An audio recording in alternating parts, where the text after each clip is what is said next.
cheers with our beers. All right. You provide the stouts, and I'll tell you what it's all about. Deal. Okay. All right. Well, we were talking. This is a series about stuff we've been interested in kind of recently, and I asked Claire, "Hey, write down 5 things spiritually that you want to talk about this week." And he wrote down 1, 2. 2. Okay. Maybe. The second thing just says... Here's my stuff. Yeah, it's good job, Okay. man. The second part says selection of... So I was getting there, but Yeah. I wasn't really... Yeah, Bible and selection of... What was I going with that? I don't know, but let's go with what you're going with. Okay. So, similar to the Bible, I've been reading the Bhagavad Gita. Do you know anything about this book? I don't. I'm ready. Do you know about the Bhagavad Gita at all? Have you heard the phrase, the word? I embarrassingly, no. No? No, Really? yeah, enlightened. Oh. Me. Well, it's kind of like, depending on who you are within the realm of Hinduism. Hinduism isn't a single religion, obviously. It's hundreds of religions under the umbrella of Hinduism. So there's lots of different ideas, lots of different books. There's not a single text that anyone uses. But this one in particular is a little bit more popular. It's part of a much grander book. And I want to input the name right here. That book. Yeah. That's a great book. Great book. It's part of that. But this is, where we're set basically is that, you know Krishna? You've heard of Krishna? Oh God, sorry. My Bhagavad Gita! Oh no! Oh, beer on my Gita. You've not heard of Krishna? I have heard of Krishna. You have? But Not really? I heard. I love this, dude. I'm about to tell you too much stuff drop it. about... I've all of heard it. the name, but enlighten me, please. What's cool about the Gita and what's cool about Hinduism in general and deities is that all of these different deities are pointing to different facets of humanity and what it's like to be a human dealing with the vast consciousness that exists beyond it, beyond our bodies and our minds and all that stuff.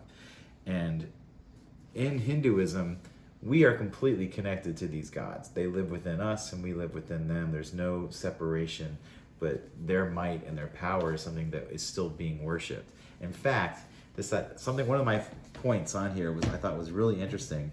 Not all the stories are the same.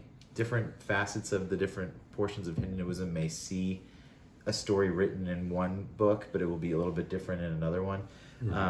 There's this character, Ram, who is a king, but he's a god king, and he has to fight this bad guy, Ravana, at one point. He worships Shiva, and you see him worshiping Shiva. Shiva is, well, let me give you a better overview, because there's a lot here. Because I'm guessing you don't know much about... Well, we've talked about Shiva before. You Shiva. gave me that rundown. Shiva is the god of destruction and rebirth, essentially, this guy here, Nataraj. Then there's Brahma, who is the god of creation, and there's Vishnu, who's the god of keeping it all together, basically, kind of the middleman. Vishnu he had avatars, and one of his avatars is Rama, or Ram. Another one would have been Krishna. Okay, so Krishna is here. But the thing I was going to tell you about was at one point Ram is worshiping Shiva, and Shiva is then asked by Brahma to help aid Ram in fighting Ravana, okay?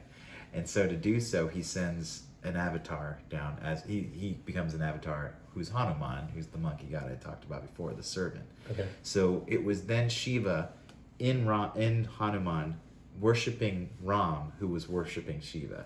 It's this like trifecta of just God worshiping God as God sort of thing. Same sort of things we were talking about before. Yeah. And if you do all of that, it negates itself, and it's just this nothingness. The idea is like it ends up being like God worships God. There's just a circle, this cycle of worshiping, and it's just worship and love and compassion and space.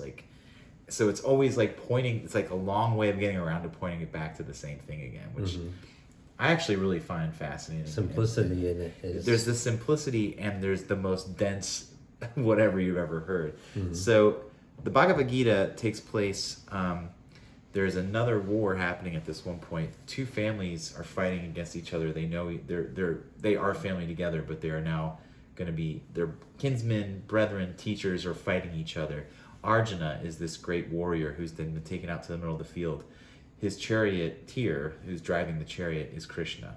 Krishna drives him out into the middle of the field, and they're surveying the scene between the two armies about to fight.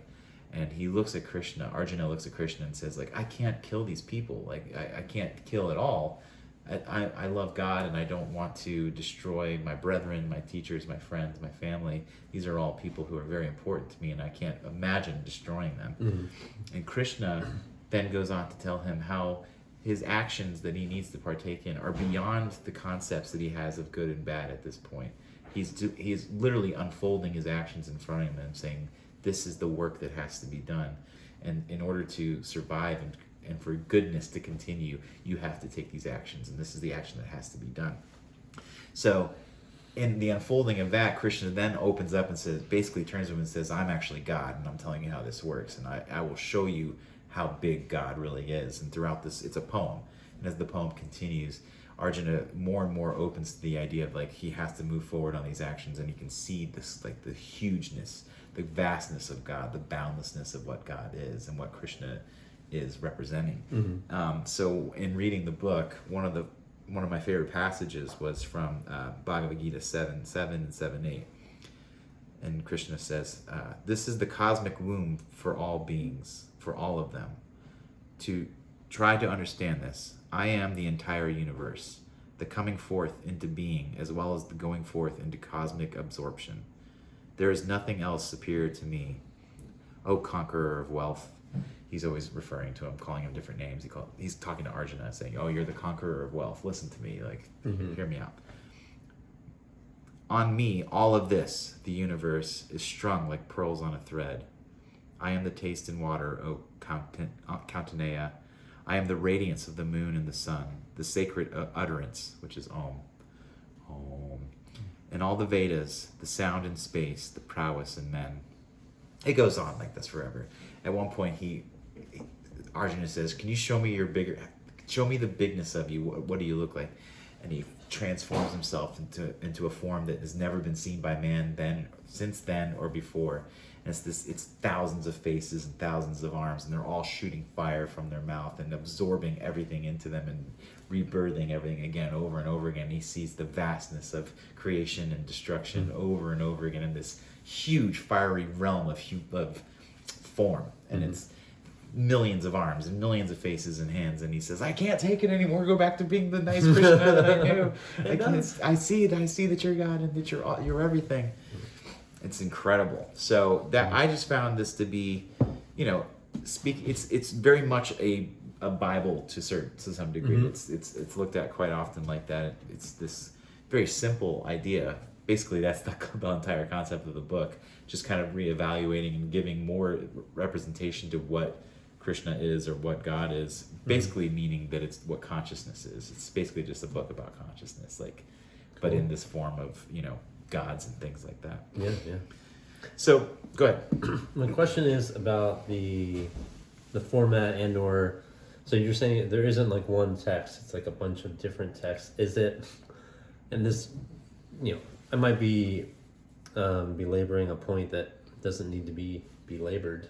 Belabor me. But I'd say with the Bible, there's like a specific amount of books that were written by specific people that were then either chosen by or so curious as what is the qualifier for what counts towards the great information question. Or what doesn't? There are, so the Vedas are the big one that you would focus on, the Upanishads. There's elements of these longer books that give you these contextual things, and they all exist from 3,500 years ago, 4,000 years ago. There could be new texts too. The funny thing is like there are people who, Maharaji was thought of as an avatar of God, and he never meditated, he never spoke on anything. He literally just hung out and fed people and talked to them and just laid around. But he was God. Like people would go to him and he'd say, you were talking to your father last night and your father was sick with this cancer and I saw him and I know, like he just knew everything, you know. And people would fall to his feet. People who never wanted to, you know, worship a guru, they'd be like, okay, you're God, I get it, like whatever this is insane. Right. So in Hinduism, there are qualifiers. I don't really know what they are, but because I don't know that people are adding on any other scripture, but for a very long time, same with Buddhism, it was all orally passed down.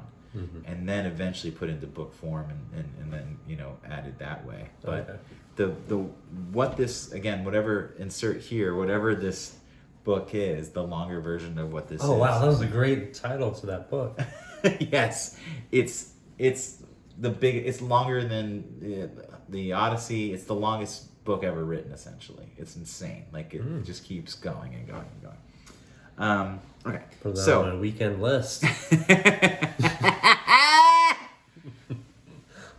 Now, everyone kind of you either come to the deity that you're into, like through your family, through your, you know, community you're in. People will all kind of focus on the same deities a lot of the time.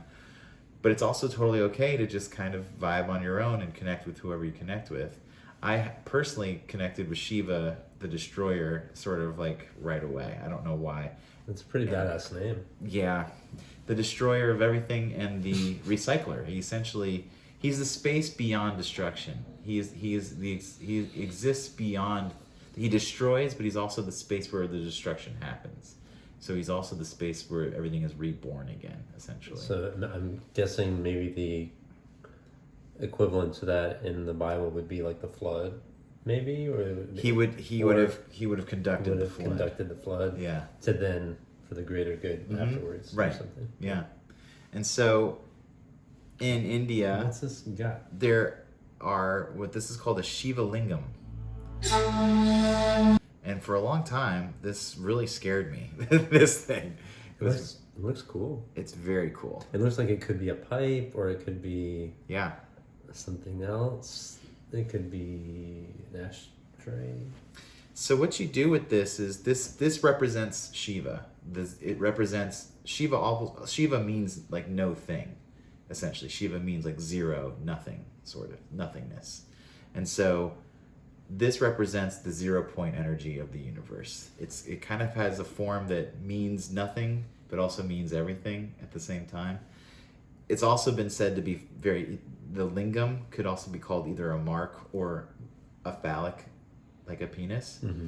This is called the yoni, which could be the female yoni is female genitalia, but it's also the shakti or the material world. So this is energy and this is material meeting in a cosmic like lovemaking, and it represents the entire cosmic realm, the Stargate, essentially the 0 point, all in one thing. Stargate, it also represents the Millennium Falcon. Look at that shit. It's very Millennium Falcon-esque, yes.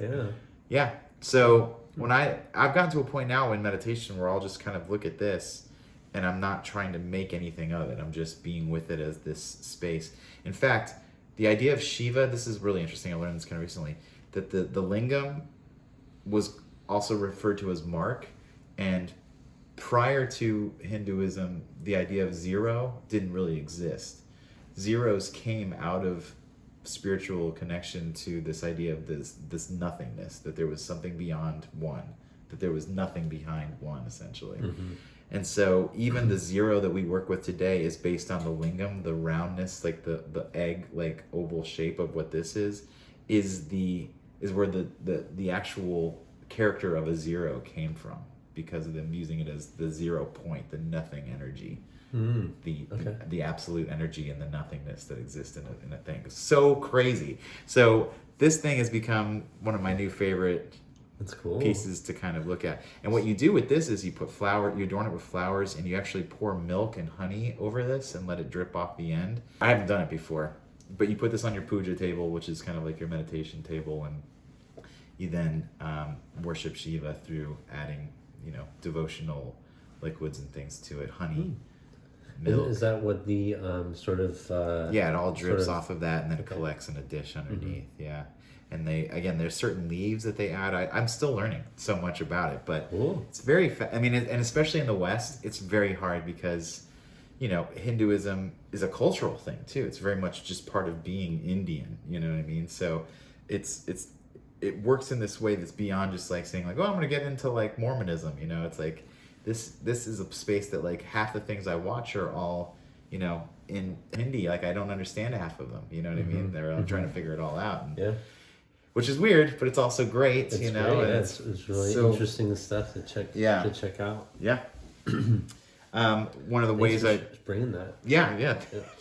Thanks for checking it out. Yeah. One of the things I also like to say when I have a mantra now, and it's Shivoham, which means I am Shiva, essentially. And there's a way of just repeating this mantra for a period of time. Same thing as just a focus where you're saying Shivoham, Shivoham, or Om Namah Shivaya. There's like different mantras you can use that connect you to just bowing to Shiva, but Shiva is you and you are consciousness, essentially, which is great. It's like there's no duality to it. It's completely there. Some folks see it as a duality. I see it as non-dual. It's still completely connected as being like same thing as saying I am the Buddha, like I am the Buddha, I am Shiva, Yeah. Anyway. You are the little shard of God come down to experience. Yeah. I'm the wave. I'm a wave in the ocean, and the ocean is the everything, and I'm just coming up and coming down, coming up and coming down, Anyway, so that's one of my things. That's great. Thanks for sharing. There's so much I'm learning, and trying to figure out still, but I found it to be, even playing with it, it's like I don't feel bad with like I'm just trying it out, Yeah, I think grace and or like openness to explore these things and like check out the different stories, the different approaches, the different religions, the different texts. Like there's so much that can be learned from all of it, but also there's so much that crosses over. Yeah. And it's, the more I dive in, really, this opened my heart back up to the Bible. This opened me back up to being like, yeah, God, Jesus is telling this story. Jesus is pointing back to the light within us, the light of consciousness that exists inside us, I heard a thing today from Eckhart Tolle talking about the light always exists. It's always here. But our body and our consciousness and our ego is the lampshade that covers over it. And we're constantly trying to lift that lampshade off to let the light back out. And then the ego creeps back in and we put the shade back over. And it's this play of like moving that shade back and forth, But I love this idea. I'm always so comforted by knowing that light's always there, and that I'm already where I need to be. I've already arrived. Yeah. And that the only thing that's changed about it is that I'm asleep while I've arrived. I'm like falling back asleep into everything, and seeing that I'm like, attached to my reactionary states or my frustrations or whatever, Yeah. But never, I caught myself, today a few times like getting riled up on stuff, and I was like, hey, what are you doing there, buddy? What are you doing? You don't have to go, to get in that space, but it's kind of part of the experience. Yeah. I mean, it's, being able to not cling to your reactionary state and seeing that it's just unfolding because, you're unable to see with clarity, the present moment, and to be back in that state of compassion and loving awareness, your loving awareness then has to come back around again and be like, give you that compassion and say, it's okay, it's okay. You're always going to be learning and growing and, trying to come back to me, trying to remember, love, serve, and remember, all the time. Yeah. Man, that was great. Yeah. Awesome. Well, I think that's going to be it for this particular episode. Oh. Yeah. So brush your teeth. Say your prayers. And do you want me to say that? Whatever. Yeah. Brush your teeth, say your prayers. Here comes peanuts. Remember to keep growing and keep learning and comments about how wrong I am about everything. Help me learn more. I'd love for someone who knows to tell me what I don't know. And we love you guys. Yeah, we do.